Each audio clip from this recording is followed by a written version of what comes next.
은사관계 코칭 제1강 성경은 고린도전서 12장 7절 말씀입니다. 주제는 영적 성장과 육신과의 관계입니다. 영적 성장과 육신과의 관계. 오늘 고린도전서 12장 7절 말씀 본문을 같이 한번 볼까요? 각 사람에게 성령의 나타남을 주심은 유익하게 하려 하심이라. 은사관계 코칭 제1강에서 육체의 능력으로 임하시는 성령이 우리 영적 성장에 어떤 유익을 주는가 하는 것입니다. 여러분, 임하시는 성령을 우리는 외적 충만으로도 사용합니다. 혼란이 없으시기를 바랍니다. 왜냐하면 사람들은 종종 신앙생활에 있어서 육신의 경험을 통해서 살아계신 하나님과의 만남을 깨달았다고 합니다. 그것은 주로 언제 나타나느냐 보면은 육체의 치유 시간을 통해서 경험하게 되는데, 육체의 각종 난치병과 희귀병으로 고생하다가 치유 사역자의 안수 기도를 받음으로 치유가 되는 경험을 통해서 살아계신 하나님을 만나고, 또한 영적으로 믿음이 빠르게 성장을 하는 경우가 있습니다. 또한 귀신에 붙잡혀 살아가다가 치유센터에서 성령의 기름 부음을 통하여 귀신을 쫓아내고 영적으로 믿음이 빠르게 성장해가는 분들이 있기 때문입니다. 그런데 어떤 분들은 영적 성장은 육체와는 별개의 것으로 생각하시는 분들이 있다는 것입니다. 이 강의를 듣고 계시는 여러분들은 어떻게 생각을 하십니까? 다시 설명한다면 하나님의 말씀으로만 인격의 변화를 이끌어 가시는 내주하시는 성령, 즉 내적 충만을 이야기합니다. 내주하시는 성령의 사역만을 통해서 영적 성장을 이루어 간다고 강조하는 분들이 있습니다. 저는 그렇게 생각지 않습니다. 왜냐하면 하나님께서는 인간의 영뿐만 아닌 육신을 통해서도 하나님과의 관계를 맺어가시기 때문입니다. 그렇다면 인간이 언제부터 하나님과의 관계를 갖게 되었는가 하는 거예요. 이 점에 대해서 여러분들은 어떻게 이해를 하고 있습니까? 저는 이 점이 매우 중요하다고 생각합니다. 구약성경 창세기 1장과 2장을 분석해 보면 하나님과 인간의 관계가 어떻게 시작되었는가, 그 관계를 통해서 하나님은 무엇을 목적하시는지 우리가 한번 알아봅시다. 구약성경 창세기 2장 7절 말씀을 읽어보니까 이렇게 기록되어 있어요. 창세기 2장 7절 말씀에 여호와 하나님이 흙으로 사람을 지으시고 생기를 그 코에 불어넣으시니 사람이 생명이 된지라 그랬어요. 첫 번째로 우리가 생각해 볼 수 있는 것은 하나님께서 인간의 육신을 창조하신 목적이 무엇이냐? 여기서 생기란 하나님의 기운 또는 영으로서 해석을 하고 있습니다. 그리고 이 말씀에서 발견되는 것은 인간에게 있어서 생명은 하나님께서 인간에게 생기를 주권적으로 불어넣으셨다는 거예요. 즉 창세기 2장 7절 말씀은 하나님은 인간의 생기에 대한 근원이시고 생명의 수혜자로 기록되어졌음이 발견되어집니다. 총신대학교 문석호 교수님은 창세기 2장 7절 말씀을 이렇게 말씀하셨습니다. 인간은 하나님과 불가분의 관계에 있다고 본다. 그렇다면 이 말씀이 무슨 말씀이냐? 하나님이 인간을 흙으로 지으시고 생기를 그 코에 불어넣으시니 하나님은 인간의 생명의 수혜자시므로 인간은 창조시부터, 그죠? 인간은 창조시부터 하나님과의 관계를 맺었다라고 말씀하시는 겁니다. 이 점 매우 중요합니다.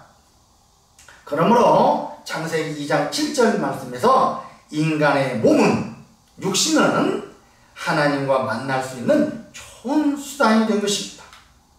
이렇게 하나님께서 인간을 창조하신 목적이 여기에 있습니다. 이렇게 창세기 2장 7절 말씀을 분석하면서 인간의 육체와 하나님과의 관계를 자세하게 한번 살펴보았습니다. 그런데 말하여 바울 사도는 창세기 2장 7절 말씀을 로마서 7장 17절과 25절 말씀에서 어떻게 해석하고 있는가 라고 하는 거예요. 타락한 인간은 영과 육신의 문제점을 바울 사도는 제시하고 있습니다. 즉 로마서 7장 17절과 25절 말씀은 타락한 이후의 인간의 영과 육신의 문제점을 지적하고 있다. 그리고 두 번째로 우리가 생각해 볼 수 있는 것은 육과 영의 갈등 관계를 한번 살펴봅시다. 로마서 7장 17절과 25절 말씀을 살펴보니까 로마서 7장 17절 한번 읽어보겠습니다. 이제는 이것을 행하는 자가 내가 아니요 내 속에 거하는 죄니라. 18절 내 속, 내 육신에 선한 것이 거하지 아니하는 줄을 아노니 원함은 내게 있으나 선을 행하는 것은 없노라. 17절에 보면은 내 속에 거하는 죄가 나오죠. 내 속에 거하는 죄. 18절 또 앞서도 부분에 보면 내 속, 곧 내 육신, 그렇게 나와요. 자, 여기에 나오는 17절에 나오는 죄와 18절에 나오는 나가 육의 구성 요소입니다. 여기서 나오는 나는 그렇다면 무엇을 가리키느냐라고 하는 거예요. 네, 그것은 바로 자아를 가리키는 것입니다. 이렇게 육신은 모든 초점이 자아에게 맞춰져 있고 영적 생명은 모든 초점이 예수 그리스도에게 맞추어져 있습니다. 그리고 육신은 사람을 죄로 이끌어가기를 원하고 있지만 영적 생명은 사람을 어디로 끌어가기를 원해요? 예, 의로 이끌어가기를 원합니다. 그래서 요 말씀에 의해서 로마서 7장 17절과 25절에 나오는 말씀을 통해서 우리가 좀 더 바울 사도가 갈라디아서에서 이렇게 말씀합니다. 갈라디아서 5장 16절과 17절 말씀을 보면은 이렇게 기록되어 있어요. 내가 이르노니 너희는 성령을 쫓아 행하라. 그리하면 육체의 욕심을 이루지 아니하니라. 육체의 소욕은 성령을 거스리고 성령의 소욕은 육체를 거스리나니 이 둘이 서로 대적하므로 너희 원하는 것을 하지 못하게 하려 함이니라. 이 말씀에서 발견되는 것은 성령이 우리 안에 내재되어 있는 사람들에게도 육이 강력한 힘을 가지고 있어서 육과 영이 근본적으로 상반됨으로 육과 영의 갈등이 계속해서 일어난다는 거예요. 그렇다면 갈등의 주체가 무엇이냐는 거예요. 갈등의 주체 18절에서 말씀하고 있는 내 속, 곧 내 육신에 선한 것이 거하지 아니하는 줄을 아노니 원함은 내게 있으나 선을 행하는 것은 없노라. 거기에서 내 육신의 자아를 가리키고 있습니다. 뭐요? 갈등의 주체가 육신의 자아라는 거예요. 그러므로 영적으로 거듭난 우리가 영적 성장의 길로 나아가기 위해서는 이 갈등의 원인인 자아를 어떻게 처리하며 다스려 갈 것인가 하는 것입니다. 우리가 죄를 정복하는 것은 예수를 나의 구주로 영접하는 순간 죄로부터 구원은 이미 이루어졌지만 그러나 자아를 부인하는 데는 뭐라고요? 자아를 부인하는 데는 우리 안에 내주에 계시는 성령을 통해서 매일매일 육체의 자아를 이기고 육이 주님께 복종하도록 해야 합니다. 그런데 육체의 자아인 육신 중심의 가치관은 자기중심적이에요. 뭐라고요? 육체의 자아는 육신 중심의 가치관인 자아중심적이다 라고 하는 거예요. 그러므로 육신이 직접 경험을 한 만큼만 뭐예요? 육신이 하나님을 믿게 됩니다. 그거 참 중요해요. 그리고 우리가 이것을 많이 고민해 보아야 합니다. 육신이 직접 경험한 만큼 하나님을 믿게 된다는 것. 즉 사고의 변화를 가져옵니다. 그래서 능력을 주시기 위해서 육체에 임하시는 성령 외적 충만을 경험함으로 육신이 자아를 부인하고 성령님의 인도를 받아 순종하게 됩니다. 그렇다면 하나님께서 우리에게 은사를 왜 주셨는가 하는 거예요. 세 번째로 생각해 볼 수 있는 것은 은사를 주셔서 활용하게 하시는 이유입니다. 그 첫 번째로 가치관의 변화예요. 가치관의 변화. 우리 인생은 태어나면서부터 욕심적인 가치관으로 길들여져 있고 사회생활을 통하여 육신적인 가치관이 형성되어 가는 것입니다. 그러므로 육신은 어떻습니까? 자기가 직접 경험하고 이해한 것만 믿으려고 합니다. 그래서 하나님의 역사를 믿는 것도 자기가 경험한 만큼만 이해하므로 그리스도인이 하나님의 은사를 경험하지 않고서는 자기의 육신적인 가치관을 버리며 변화의 삶을 살기란 참으로 어렵습니다. 그래서 사도행전 1장 8절 말씀해 보니까 어떻게 되어 있어요? 성령이 너에게 임하시면 너희가 권능을 받고 그랬죠. 그죠? 성령이 너희에게 임하시면 너희가 권능을 받고 사도행전 2장 1절과 3절 말씀에 보면은 오순절날이 이미 이르매 저희가 다 같이 한 곳에 모였더니 호련히 하늘로부터 급하고 강한 바람 같은 소리가 있어 저희 앉은 온 집에 가득하며 불의 혀같이 갈라지는 것이 저희에게 보여 각 사람 위에 임하여 있더니 그러죠. 뭐라고요? 각 사람 위에 임하여 있더니 그리고 뭐라고 있어요? 사도행전 10장 9절부터 읽어보면 놀라운 사건이 생깁니다. 뭐라고요? 예, 사도행전 10장 9절부터 읽어보면 놀라운 사건이 생기는데 어떤 사건이냐? 바로 베드로가 기도 시간에 비몽사몽간에 하늘이 열리며 한 그릇이 내려오는 것을 보니 큰 보자기 환상을 보게 되는 것입니다. 무엇을? 예, 보자기 환상. 이 베드로에게는 놀라운 일이지만 이 사건이 베드로에게만 해당되는 게 아니라 오늘날 우리에게도 놀라운 의미를 가져다주고 있는 것입니다. 이 환상을 베드로가 체험함으로 베드로의 가치관에 변화를 가져옵니다. 어떤 변화를 가져옵니까? 네, 유대인에게만 복음을 전하던 그 고정관념이 무너지고 이방인에게도 복음을 전하는 놀라운 일이 일어난다는 거예요. 이렇게 베드로처럼 기도할 때 은사를 통해서 체험함으로 육신적인 고정관념이 무너지고 육신적인 자기의 고정관념을 버리게 되고 가치관의 변화를 통해서 어떻게 해요? 영적인 사고가 자라가는 놀라운 일들이 삶 속에서 일어나는 것입니다. 이렇게 하나님의 구속의 은혜를 육신의 이성으로만 이해하려고 하던 것이 영의 믿음으로 구속의 은혜가 확신을 얻게 되는 것입니다. 로마서 6장 14절 말씀해 보니까 죄가 너희를 주관치 못하리니 그렇죠? 죄가 너희를 주관치 못하리니.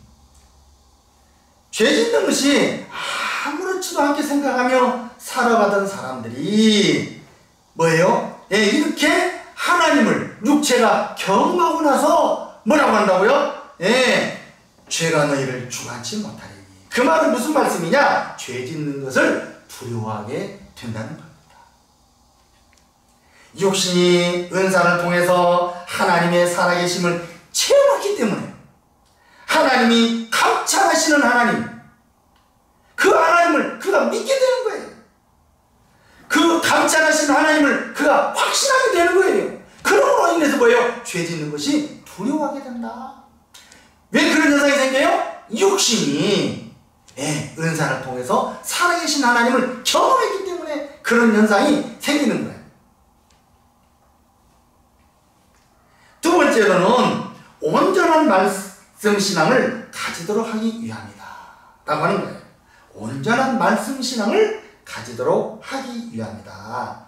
고린도전서 12장 7절에서 11절 말씀에 보면은 성령의 9가지 은사를 모두 우리가 경험해보지 않으면 우리의 육신적인 사고와 의지 등 모든 것이 새롭게 변화될 수 없을 뿐더러 하나님께서 우리 육체의 역사하심을 이해하지 못하고 성경 말씀을 구체적으로 깊이 이해할 수 없게 됩니다. 여러분들은 신앙생활의 연수가 많다고 하지만 하나님의 말씀을 늘 듣고 배우고 들을 때 늘 자신의 육신적인 시각에서 성경을 해석하고 이해하던 것들이 다양한 성령의 9가지 은사를 종합적으로 경험하면서 어떤 변화가 와요? 우리 육신의 사고의 변화가 온다는 거예요. 무슨 변화? 사고의 변화. 그래서 사고의 변화가 오면서부터 어떤 현상이 생기느냐? 하나님의 의도와 섭리를 깨달아가는, 그리고 하나님의 의도와 섭리에 따라 순종하게 되는 경험들을 하게 됩니다. 이렇게 우리 육체에게 임하시는 은사체험을 통해서 여러분들 각자에게 다양한 방법으로 영적 성장을 가져옵니다. 그렇다면 은사체험에 있어서 영적으로 성장한 사람과 성장하지 않은 사람과 무엇이 다른지 한번 우리가 생각해 봅시다. 영적으로 성장한 사람과 성장하지 않은 사람과 무엇이 다른지. 주로 영적으로 성장하는 사람들에게는 신앙생활을 통해서 말씀의 은혜를 받고 기도 생활을 하면 하나님께서 나를 향한 하나님의 의도와 섭리를 알아가게 됩니다. 여기에서 매우 좋은 단어가 나왔습니다. 어떤 단어입니까? 하나님의 의도와 섭리라는 단어입니다. 그리고 하나님께서 어떻게 하십니까? 믿음으로 사는 삶을 훈련시키십니다. 여러분, 믿음으로 사는 삶은 훈련으로 자라갑니다. 여러분들이 처음 예수를 믿을 때보다 신앙생활을 10년, 20년, 30년이 지난 여러분들의 믿음은 많이 성장했을 것입니다. 그런데 반하여 믿음으로 순종하는 삶이 사라집니까? 여러분, 순종하는 삶은 훈련으로 되어집니다. 그런데 영적 성장이 없으면 어때요? 관심도 없을 뿐더러 아무리 설교 말씀을 듣고 성경을 많이 읽어도 영적인 사고가 자라지 않음으로 인하여 어린아이 신앙에 머무르는 수준에서 신앙생활을 하게 됩니다. 여러분 어떻습니까? 다 이해되고 경험적인 이야기들이죠. 세 번째로는 하나님의 말씀을 육체가 믿게 하는 데 있다. 뭐라고요? 하나님의 말씀을 육체가 믿게 하는 데 있다. 예수를 영접해서 영혼이 출생은 했으나 자라지 못해서 믿음의 확신을 갖지 못할 때 하나님께서는 은사를 활용하시어 역동적으로 하나님을 믿게 하시고 믿음이 자라게 하시며 증인의 삶을 살게 하십니다. 사도행전 10장 44절에서 47절 말씀을 보면은 베드로가 이 말할 때 성령이 말씀 듣는 모든 사람에게 내려오시니, 그렇죠?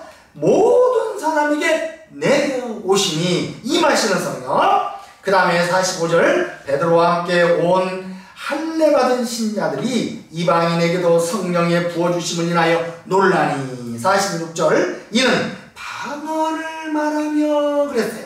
뭐라고요? 이는 방언을 말하며 하나님 높임을 들은 이라라. 47절에 이에 베드로가 가로되 이 사람들이 우리와 같이 성령을 받았으니 누가 능히 물로 세례줌을 그 말이요. 그러죠?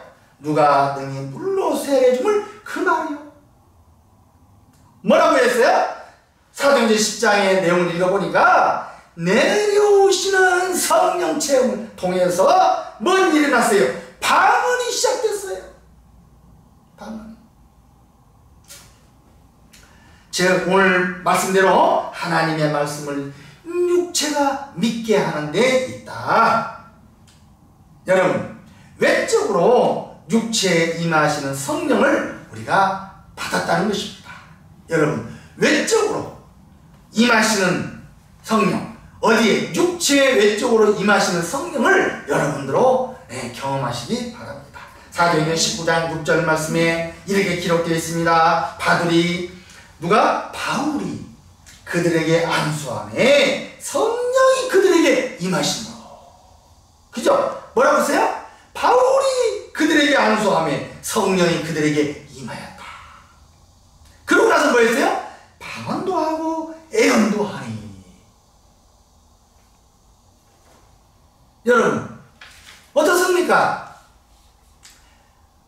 예수 믿음으로, 한번 예수 믿음으로 성령이 임한 그 성령에 의해서 내적 충만, 내면에 임하시는 성령만이 아니라 이렇게 외적으로 임하시는 성령 체험을 우리가 해야 된다는 거예요.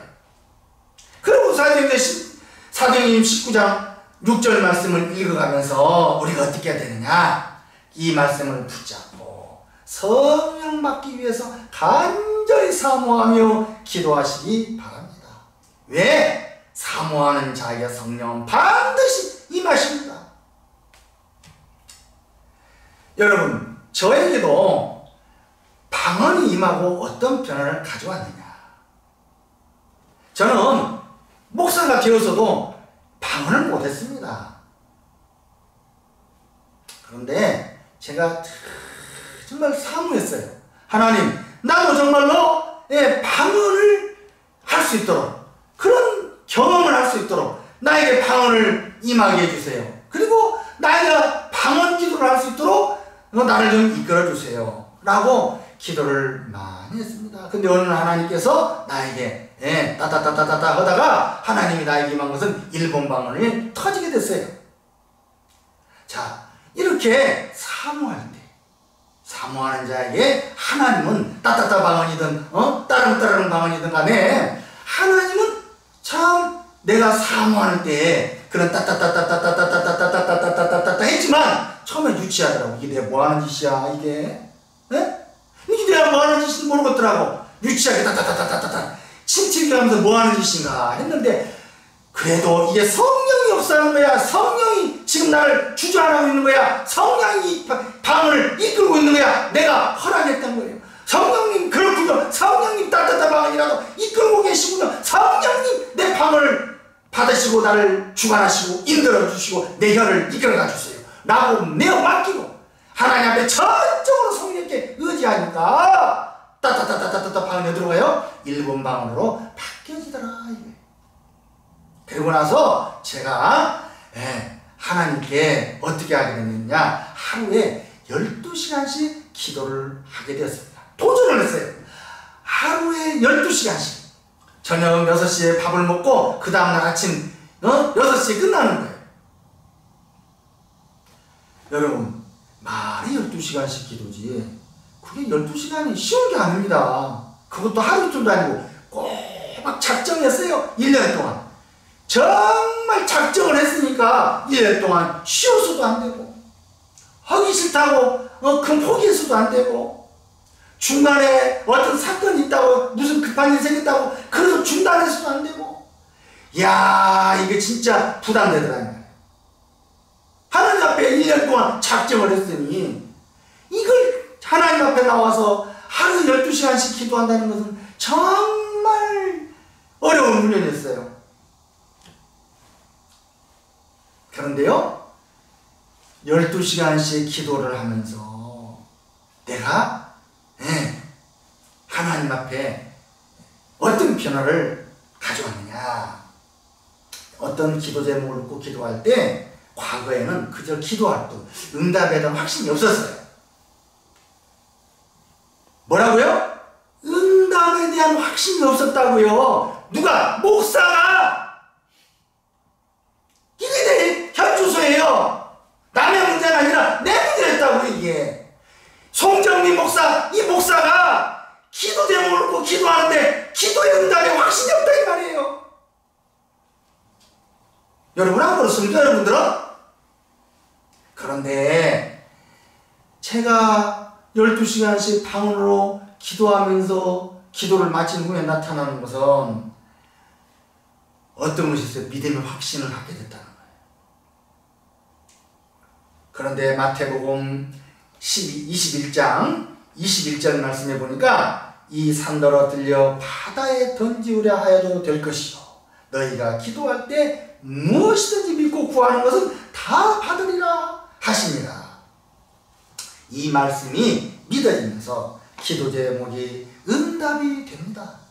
그리고 선포하면 선포한 대로 잘 되는 것을 체험하게 되었습니다.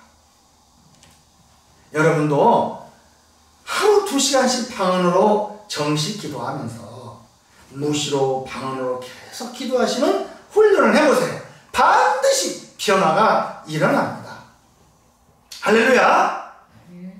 여러분들도 반드시 하루에 2시간씩 방언으로 기도하시는데, 정식 기도할 수 있으면 정식 기도하시고, 정식 기도가 부족하시면 무시로 생활 속에서 일하시면서, 설거지하면서, 운전하면서, 여러분 작업하면서 여러분 계속해서 무시로 기도하는 훈련을 해보세요. 반드시 여러분들에게 역사가 일어나는데, 어떤 역사가 일어나요? 예, 성령이 외적으로 임하시는 성령님을 여러분들이 경험하게 된다는 사실입니다.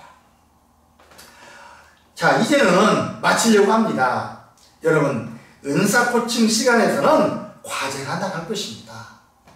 과제입니다. 첫 번째로 하루에 2시간씩 방언으로 기도하자. 정시 기도 시간이 부족하신 분들은 일하시면서 현장에서 무시로 기도하시면서 하루에 어떻게든 2시간씩 기도 시간을 한번 채워보세요. 두 번째로 성령의 9가지 은사가 나에게 임하기를, 그리고 경험되어지기를, 그리고 내 삶 속에서 은사가 실제가 되기를 한번 사모하면서 기도하시기 바랍니다. 세 번째로는 방으로 기도하면서 성령님께서 내 자아를 볼 수 있도록 드러내달라고 기도하세요. 뭐라고요? 내 자아를 볼 수 있도록 성령님 드러내주세요 라고 여러분 기도하라고 하는 거예요. 이건 또 무슨 뚱딴지 같은 소리야. 어떻게 내 자아를 볼 수가 있어? 여러분, 이렇게 의문점을 갖고 질문하시는 분들도 있을 겁니다. 자아가 정말 어디 갔어? 어디가? 야, 영이 있다는 것도 내가 지금 믿기가 어려운데 마음은 있다라고 치자. 자아가 뭐야, 자아가? 예. 이렇게 질문하면서 저에게 다 또 묻더라고요.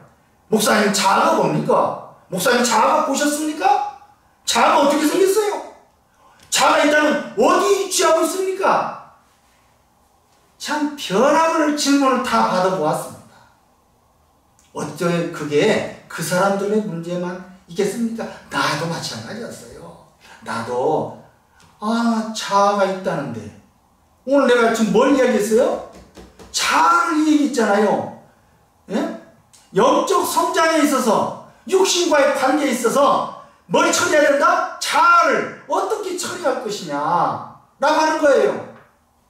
그렇다면 자아가 내가 경험하지 않고 내가 체험해보지 않고 내가 어떻게 여러분들한테 자아를 여러분들을 드러내달라고 한번 기도해보세요. 이렇게 이야기할 수 있겠냐 이 말이에요. 여러분, 제가 하루에 12시간씩 기도를 하면서 하나님께 기도를 했습니다. 하나님, 나에게 자아를 드러내 주세요 라고 기도를 했더니 어느 날 기도를 하다가 내가 잠깐 피곤했습니다. 그때 일어나 보니까 야, 새벽 2시야. 근데 기도하다가 잠깐 졸았어요. 졸아가지고 졸면서 뭘 봤냐? 환상을 보게 되었습니다. 깊은 환상을 보았는데 그 환상 속에서 뭘 보여주시느냐? 내가 장미꽃을 나에게 보여주셨는데 장미가 막 이렇게 봉우리 져가지고 아직 피지 않은 장미. 근데요, 이 환상으로 봤어요. 야, 너무 선하더라고. 그래서 근데 중요한 것은 이게 뭐냐고. 환상으로 장미가 아직 피지 못한 장미꽃을 보여줬는데 그게 살짝 꽃잎이 살짝 터졌는데 그게 빨간 장미야.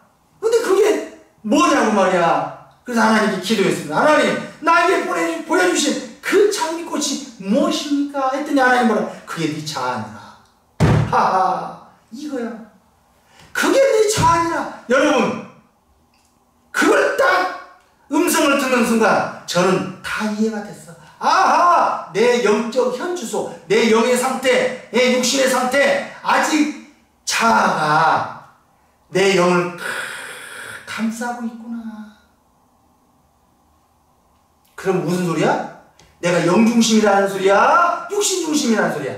나는 목사가 되었는데도 아직도 육신중심의 목사구나. 육신중심의 삶을 살고 육신의 가치관과 육신의 세계관과 육신중심으로 나는 살고 있는 내 모습을 보면서 이게 내 자아구나. 그렇다면 이렇게 그 장미꽃이 딱 감싸고 있는데 장미꽃 속에는 뭐가 있을까요? 수술이 있어요. 꽃수술, 장미꽃 수술. 그게 바로 뭐예요? 영이에요, 영. 그래, 내가 이 영이 나오게 하려면 어떻게 해야 되느냐? 내 자아가 내려놔야 되는구나. 자아가 깨져야 되는 거구나. 아직 내 자아는 꽃도 피지 않은 단단하게 꽃잎이 살짝 터진 그런 내 모습. 얼마나 육신의 자아가 강한지요.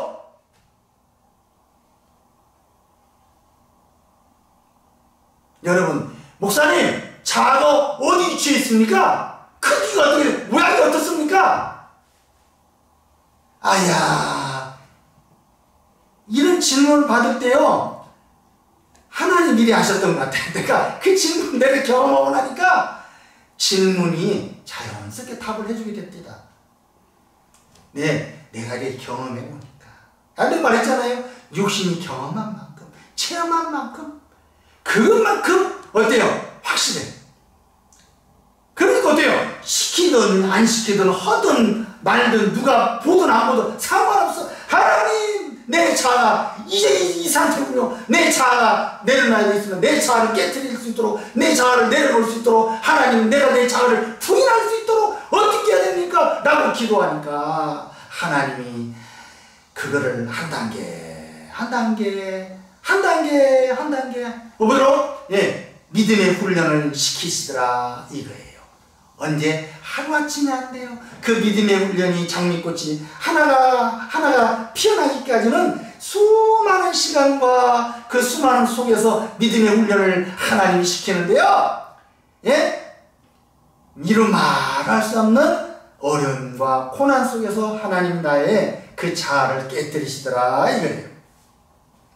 그러니까 방으로 기도하면서 성령님께 내 자아를 볼 수 있도록 드러내달라고 기도하세요. 왜? 여러분들이 직접 사모하는 마음으로 기도하시면 하나님이 영적으로 보여준다니까. 베드로에게도 하나님께서 환상을 보여주셨잖아요. 믿습니까? 그렇다면 여러분에게도 보여주신다고요. 이 과제를 안 하시고 계속해서 제 강의를 들으시면 아무런 도움이 없습니다. 강의 좀 듣고 뭐 좀 베껴서 써먹겠다고 하시면 안 돼요. 왜냐하면 여러분 자신의 은사가 실제가 안 되는데 무슨 도움이 되겠습니까? 그러니 이 은사 시간에 과제를 내주면 이 과제를 이번엔 3가지예요.